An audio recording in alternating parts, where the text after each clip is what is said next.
तो मेरे होनहार विद्वानों, क्या हाल चाल। जियो जी अपना नारा लगा करके अपन शुरू करते हैं अपनी फोटो सीरीज। और मुझे ऐसा यकीन है दोस्तों, मेरे बच्चों, जेई एस्पायरेंट्स की आप लोग फोटो सीरीज का जबरदस्त फायदा उठा रहे होगे। मैं भी बहुत मेहनत से और बहुत सारे क्वेश्चंस देख करके, बहुत एनालिसिस करके ऐसे जबरदस्त क्वेश्चंस आपके लिए लेके आ रहा हूं जिसके बहुत प्रबल संभावना है या उसके जैसे क्वेश्चन की 2024 में भी आने की। तो मैं सिर्फ इतना कह सकता हूं दोस्तों कि अगर आप मेरे से कुछ भी मांगोगे मैं देने को तैयार हूं, बशर्ते कि आपको भी मेरे साथ मेहनत करना पड़ेगा, आपको भी मेरे साथ लगना पड़ेगा। यस, अपन दो दो हाथों से ताली बजती है जैसे, वैसे ही अपन बोल सकते हैं कि अगर आप और मैं अगर मिल गए और मैथ्स आपने अगर यहां पे सब्सक्राइब करके चैनल और इसको फोटो सीरीज और अभी कोऑर्डिनेट ज्योमेट्री का मैं वन शॉट लेके आने वाला हूं, फिर उसके बाद कैलकुलस में डिफरेंशियल इंटीग्रल का अलग अलग वन शॉट्स करेंगे, वेक्टर्स इन 3D का अलग वन शॉट करेंगे। तो मैं जेई मेंस में जाने से पहले पहले आपको ऑलमोस्ट सारा का सारा सिलेबस फोटो सीरीज के थ्रू और वन शॉट्स के थ्रू रिवाइज करा दूंगा और आपको उस लेवल तक, यस माय डियर स्टूडेंट्स, यकीन मानिए मैं उस लेवल तक आपको पहुंचा दूंगा जहां पर आपको मैथ्स का कोई भी क्वेश्चन सॉल्व करने में जेई मेंस लेवल पे तकलीफ नहीं आएगी।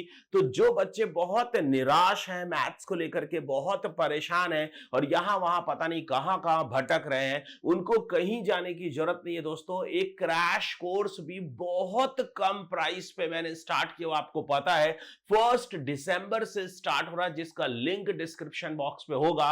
अगर आपको मैथ्स में बहुत ज्यादा समस्या रिवाइज करने के लिए तो यूट्यूब में फ्री है, सभी कुछ यूट्यूब में फ्री है।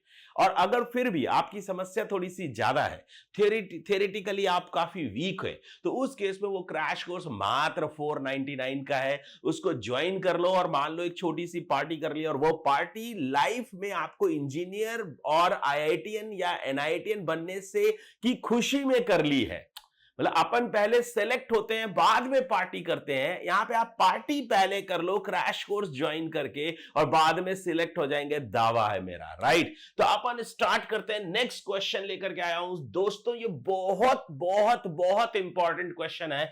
तो मैं अभी आपको नेक्स्ट क्वेश्चन से, अभी तक मैं ये 3 चीजें और आपसे डिस्कस किया करूंगा हर क्वेश्चन में, तो आप एक बार चेक करिए अपन ने क्या करा है दोस्तों। ठीक है, कॉन्सेप्ट लेवल की अगर मैं बात करूं तो कॉन्सेप्ट लेवल, इसका कॉन्सेप्ट क्या है दोस्तों, आईटीएफ लग रहा है। VN -1 मतलब सीक्वेंस एंड प्रोग्रेशन पे एक अपन फंडा पढ़ते हैं, VN -1 वो लग रहा है, plus theory of equations, quadratic वगैरह में आप लोग कुछ फॉर्मूले पढ़ते हो वो लग रहा है। और मैंने आपको हमेशा कहता रहा हूं दोस्तों कि जेई का मतलब है जबरदस्त ट्विस्ट और जरा भी सावधानी हटी और दुर्घटना घटी वाली बात होती है, और बहुत सारे कॉन्सेप्ट्स को मिक्स करके जेई क्वेश्चंस बनाता है, क्योंकि नंबर ऑफ क्वेश्चंस जो है वो नंबर ऑफ टॉपिक्स से कम होते हैं, इसलिए एक एक क्वेश्चन पे वो 3-3 4-4 कॉन्सेप्ट्स को टच करके और आपसे पूछ करके आपकी नॉलेज को चेक करते हैं, राइट।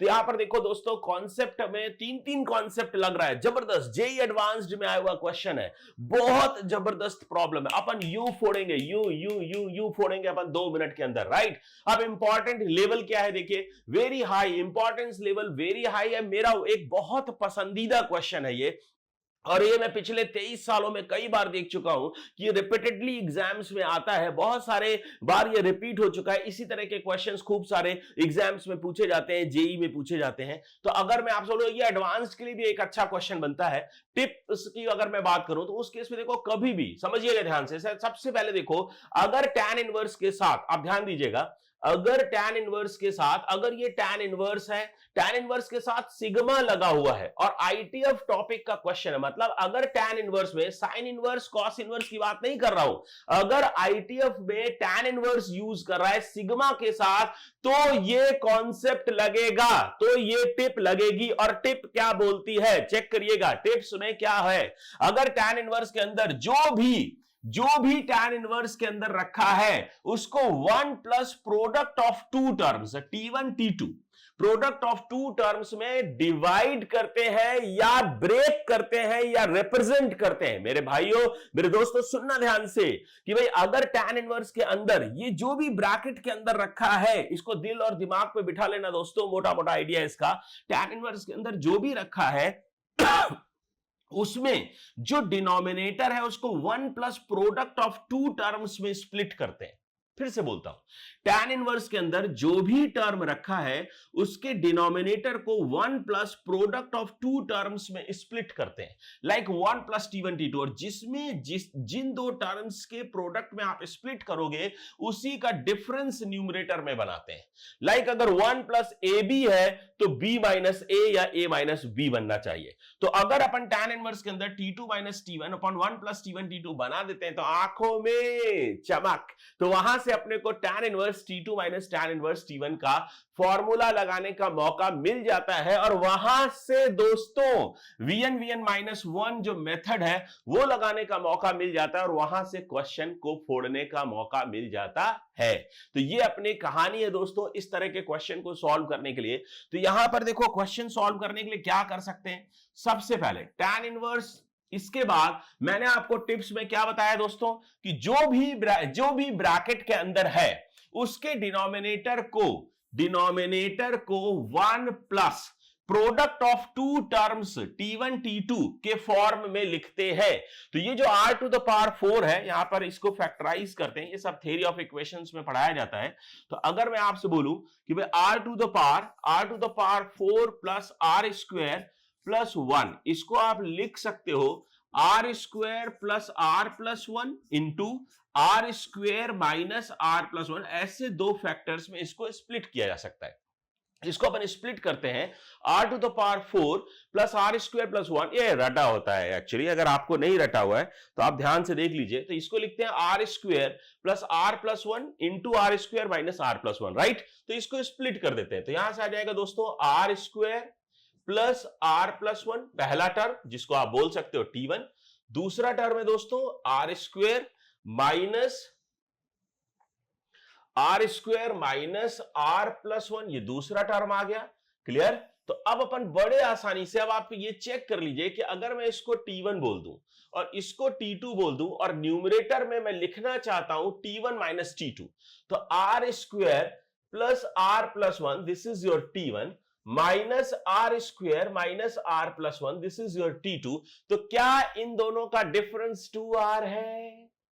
अगर आपने डिनोमिनेटर को अच्छे से स्प्लिट किया है, सही फंडा लगा है, तो उस केस में न्यूमरेटर ऑटोमेटिकली दिए हुए न्यूमरेटर से मैच कर जाएगा, और आपके आंखों में जबरदस्त चमक आ जाएगी, चेहरे पे मुस्कुराहट आ जाएगी, और हाथों में थोड़ी हलचल दे करके इस क्वेश्चन का अपन आंसर निकाल पाएंगे। तो इसको लिख सकते हो tan inverse r square plus r plus 1 minus के साथ आ रहा होगा tan inverse r square minus r plus 1। तो बस खटाक ये हो गया जी क्वेश्चन सॉल्व। तो ये tan inverse r square plus r plus 1 और tan square r square minus r plus 1, इसमें आप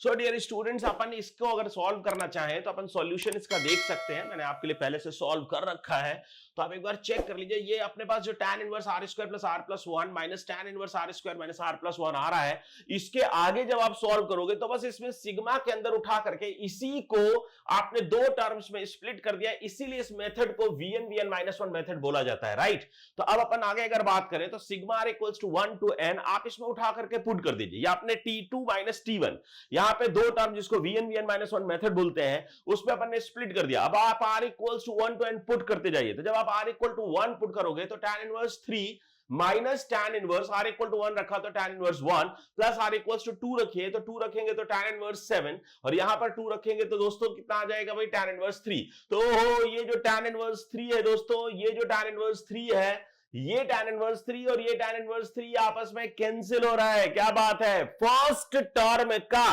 फर्स्ट पार्ट सेकंड टर्म के सेकंड पार्ट से कैंसिल हो रहा है। तो ये सीक्वेंस समझना कि फर्स्ट टर्म मतलब प्रीवियस टर्म का फर्स्ट पार्ट नेक्स्ट टर्म के लास्ट पार्ट से कैंसिल हो रहा है। तो इसका ये जो टर्म है ये नेक्स्ट के लास्ट से कैंसिल होगा।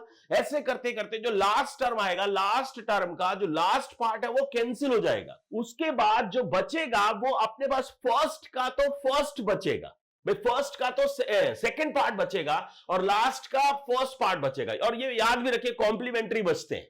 अगर फर्स्ट का फर्स्ट पार्ट बचता है तो लास्ट वाले का सेकंड पार्ट बचता है, और अगर फर्स्ट का सेकंड पार्ट बचता है तो लास्ट वाले का फर्स्ट पार्ट बचता है, राइट। तो लास्ट वाले का फर्स्ट पार्ट अपन ने लिख दिया दोस्तों, और सेकंड फर्स्ट वाले का सेकंड पार्ट लिख दिया, और वहां से आपका फाइनल आंसर आ गया। This is your final answer. This is very very important question, और इसको याद रखिए।